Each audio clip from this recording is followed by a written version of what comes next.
Good afternoon to everyone. Thank you all so much for being with us for what we call Cookie and Milk with Friends. We're delighted to have you all here for a very quick conversation that I'll be having with one of our professional mentors to give you all a sense of what we do at Friends of the Children. For those of you who I don't know yet, my name is Taal Hasak-Lowy, and I am the Executive Director of Friends of the Children Chicago. Friends of the Children is a mentoring organization, but I actually think of us as a human rights organization. There's several things that make us unique. The first is who we serve. We intentionally identify the kindergartners who are facing the greatest obstacles and living the most challenging lives. We then make a commitment to working with those kindergartners for 12 and a half years, no matter what. There's nothing that child can ever do to be kicked out of our program. We're involved in every facet of that child's life.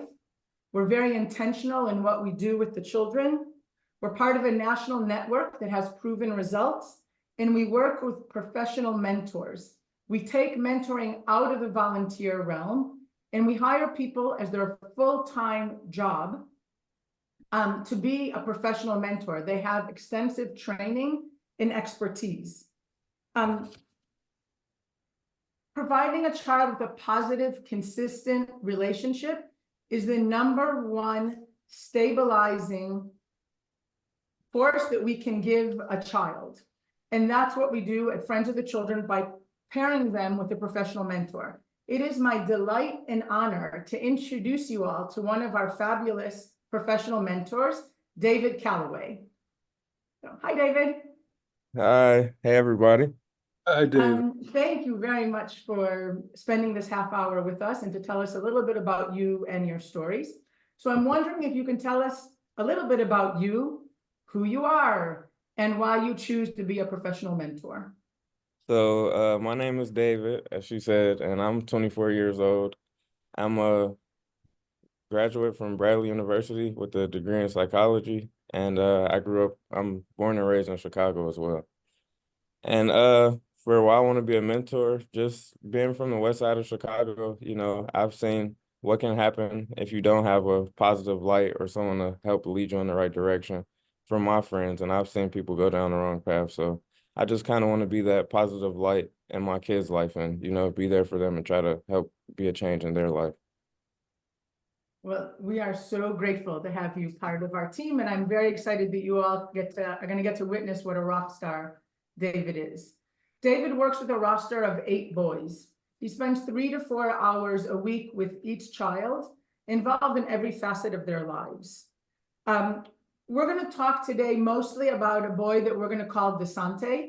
Desante is in 2nd grade. David's been paired with him for the last year and a half. Desante is not his real name, but we want to protect his privacy. I want to remind you all that Desante is a real person, and this is a real life.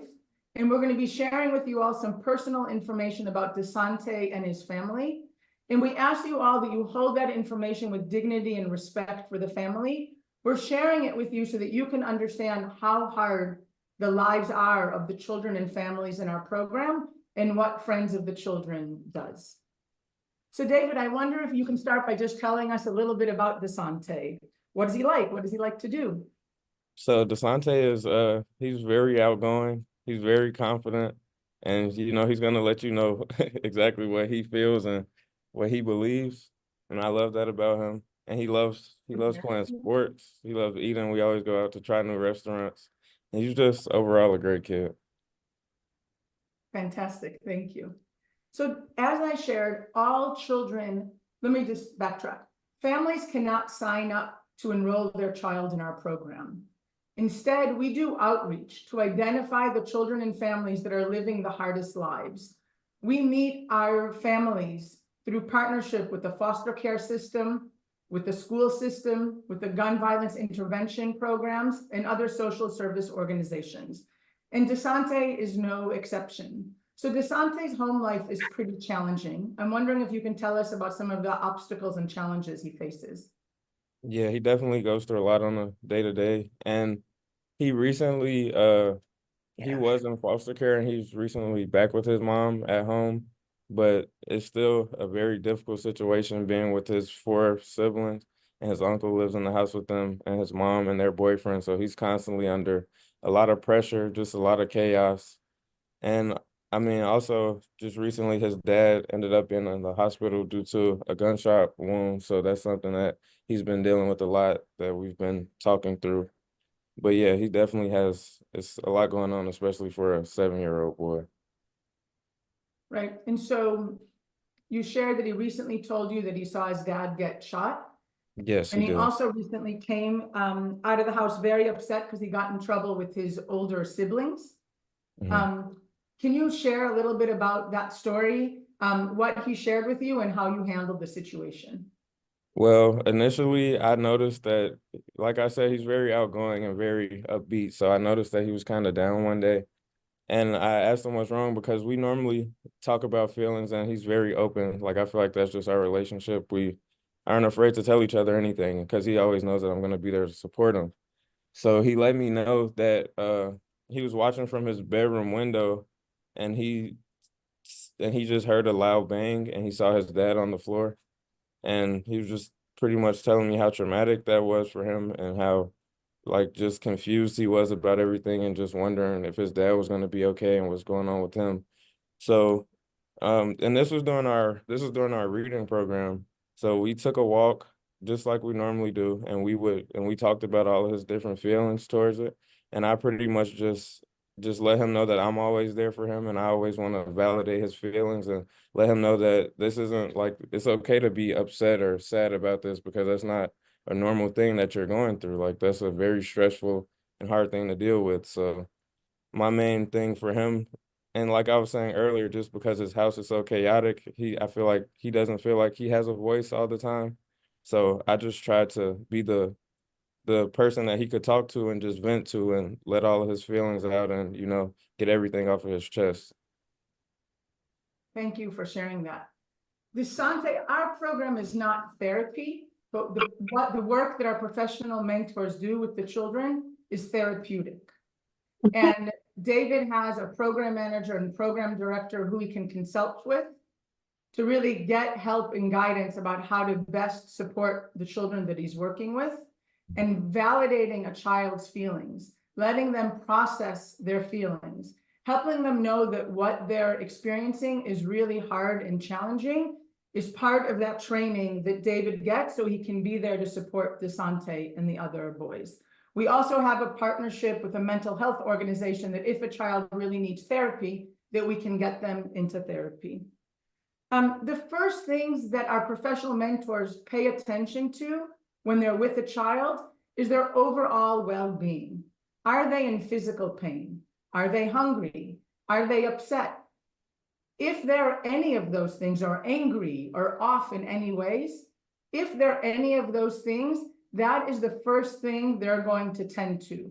Their overall, I call it baseline humanitarian support, their overall well-being. Because you can't teach a child skills, you can't reason with a child unless their baseline humanitarian support. So as David alluded to, they were doing a literacy exercise. He saw that Desante was upset, so he took him out to deal with his overall well-being. We have 5 focus areas. Once we get a child, what we call, when we help a child meet their baseline humanitarian support, when we help a child who's angry get calm, we call that helping a child get regulated. We help that child calm down so they can access what we call the upstairs part of their brain, where thinking and learning happens. Once we get a child regulated and into their upstairs brain, there's 5 focus areas that we work on. Today, we're just going to talk about 2 of them. But the focus areas are self-awareness, team of support, goal setting, building independence, and literacy development. We're first going to talk about building independence. Our goal for every child is they build 4 specific building independence skills every year that are very specific to that child. How we identify what those skills are either the professional mentor will identify something themselves. Maybe the child will share one of a skill that they want to build, maybe learning how to tie their shoes themselves. Or in the story that David's going to share, David, in conversation with DeSante's mom, realized a skill that he had to work on with DeSante. So David, I'll turn it back over to you. So you spoke with mom after she saw DeSante's report card last year when he was in first grade. Can you tell us what happened and what you did? So yeah, I always check in to make sure that they made it to report card pickup and and just to see how everything went. And she was very upset about it, and she let me know that all of his teachers were they just weren't happy with Devin's behavior and just the fact that he hasn't been turning his homework in. So we talked about that, and I let her vent and say everything that she needed to say, and I felt like we should come up with a plan. So we devised a plan to make sure that Devin, every time we would go out, we would set up just at least 30 minutes or however long we needed to complete his homework and make sure that that was done before we did anything else, just to help him get back on track and stay in good graces with his teachers. And initially, when we started to do this, the first day we couldn't even find his homework just because his book bag was so cluttered and filled with like old paper and trash and things like that. So the first thing we did was clean out his book bag, and we really just threw everything away. Everything was at least like a year or two old.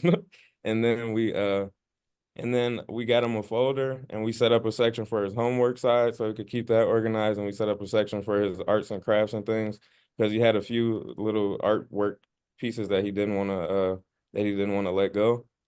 And the next week we just started doing his homework together consistently. And it was kind of a struggle at first just because, he had to get back in the routine of doing homework and like being on top of his things. But as we as like the weeks went by, he progressed a lot, and he even came back to me with his homework done already, letting me know like we don't have to do this today. Let's just get to the fun stuff.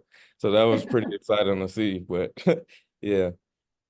Thank you. So that was a specific skill, getting his backpack organized and helping DeSante realize how he can actually do his homework was an important building independent skill that we celebrated both with DeSante and with his mom.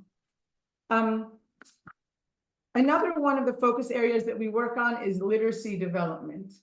All my colleagues that are on the phone are scared that I'm going to go off and talk about this far too long.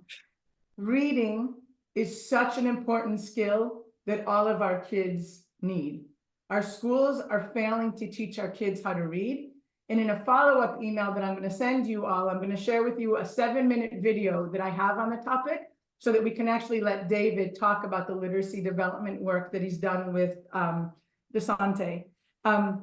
What's interesting is that Devante at the beginning hated reading. So can you tell us a little bit about where he started, what you've done with him, and where he's at now? So in the beginning, reading like was something that I would be scared to even bring up with him because like I mentioned earlier with the homework and everything, he just wasn't a big fan of school and learning at all in general. So that definitely took some time. Like anytime I would try to read him a book, he would tell me how boring it was or how he just didn't want to do it. And then it would always be like a, a fight back and forth with us. But over time, I guess just being consistent and trying to get him to read more, he slowly started to warm up to it. And after a conversation with our education specialist, Miss King, something like really clicked for me. She was just telling me like how much she noticed that the boys follow behind me and shadow what I'm doing. So I made an effort to like anytime we had downtime or he was playing, I would be reading my book that I was reading with some friends, and just so that he can see that I'm reading and he would be interested and ask me like, hey, what's that? Or like, what are you reading about?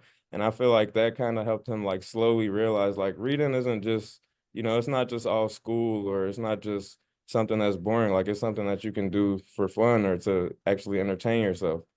And then I also started, like catering towards like his interest and his likes, and we would find books about like Spider-Man or about football or just something that's interesting to him so that I could kind of keep his attention. And now Devin, he like every time we go out, he'll just randomly go grab a book and bring it up to me and it's like, yeah, let's read this or let's see what this is about. So it's pretty exciting, you know, just seeing how he's grown so much in only a year. And can you also, you also shared a really cute anecdote about the flashcards that you did with him. Oh yeah, that Yeah, was definitely the highlight of our literacy journey.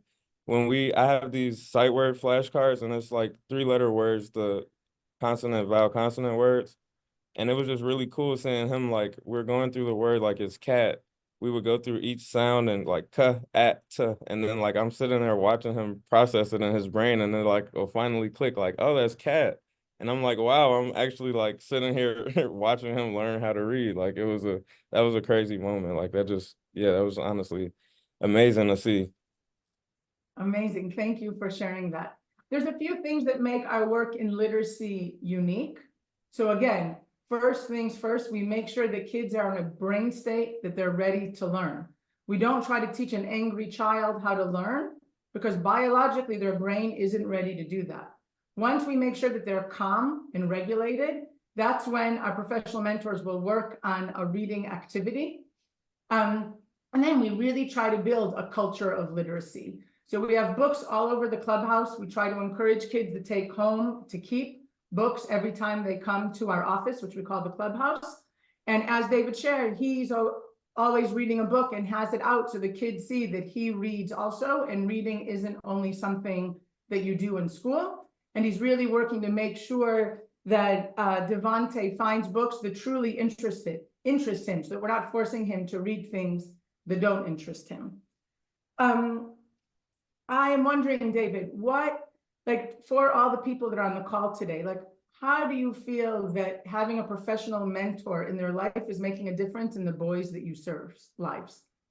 I honestly feel like it's making a huge difference. And I don't like to, you know, toot my own horn or what they say, but it's really cool to see like how much progress that they've made in just a year of being with me. Like I was saying, just with my friends, like some people are just missing that light, and then sometimes that's all you need is one person, you know, to open you up to something different or show you that there's other things out there, and just, you know, give you a different idea about life so that you don't feel like I feel like most of our youth would feel confined into like their areas or their situations, but I feel like I'm able to, you know, help them experience different things and show them like that there's more out there. Fantastic. So audience, I want to invite you, if you have questions, you can type them into the chat and we'll take some time to answer them. By bringing children into our program in kindergarten, children that we know are living the hardest lives, and giving them a positive, consistent relationship, we help build their self-confidence. We help them get used to talking about their feelings and emotions from a very young age. And we help them know that they have someone that's watching out for them and is going to help them when they encounter challenges. So someone just texted me a question asking, David, what sort of training do you receive as a professional mentor? So we go through a lot of trauma-informed training just because, like you were saying, if a kid is dysregulated and they're in their downstairs brain, they're not going to be able to, you know, even think straight or like process things or learn things. So definitely being trauma-informed and learning how to help the kids calm down and come to like a state where they can actually learn and grow is something that's very big for us. And we also have had education. We've also had reading, literacy development training, just, you know, so that we can, like I was saying earlier, take reading away from just school and being boring and turn it into something fun with like different activities and things like that to keep them engaged. Fantastic. And someone asks, how did you become aware of the opportunity to become a professional mentor? When I graduated from college, my cousin who works here, she actually told me about the organization and told me how much of a great fit she thinks it would be for me. So I applied and it just went from there. And we're very grateful for that. So thank you. So we also have a question. How do we deal with a mentor transition if or when a mentor leaves the job? So we make a commitment. The organization makes a commitment to stand by a child's side for 12 and a half years, no matter what. That does not mean that they'll have the same mentor for the entire 12 and a half years. When people interview with us, we ask them to make at least a 3-year commitment to staying on the job, because we know that less than that can actually do harm to the child. We're also part of a national network. There are over 30 Friends of the Children chapters across the country. It started in Portland, Oregon 30 years ago. Prior to the pandemic, the average tenure for a professional mentor was 7 years. Every chapter tries to make sure that we take real good care of our professional mentors so they can take really good care of our children and families.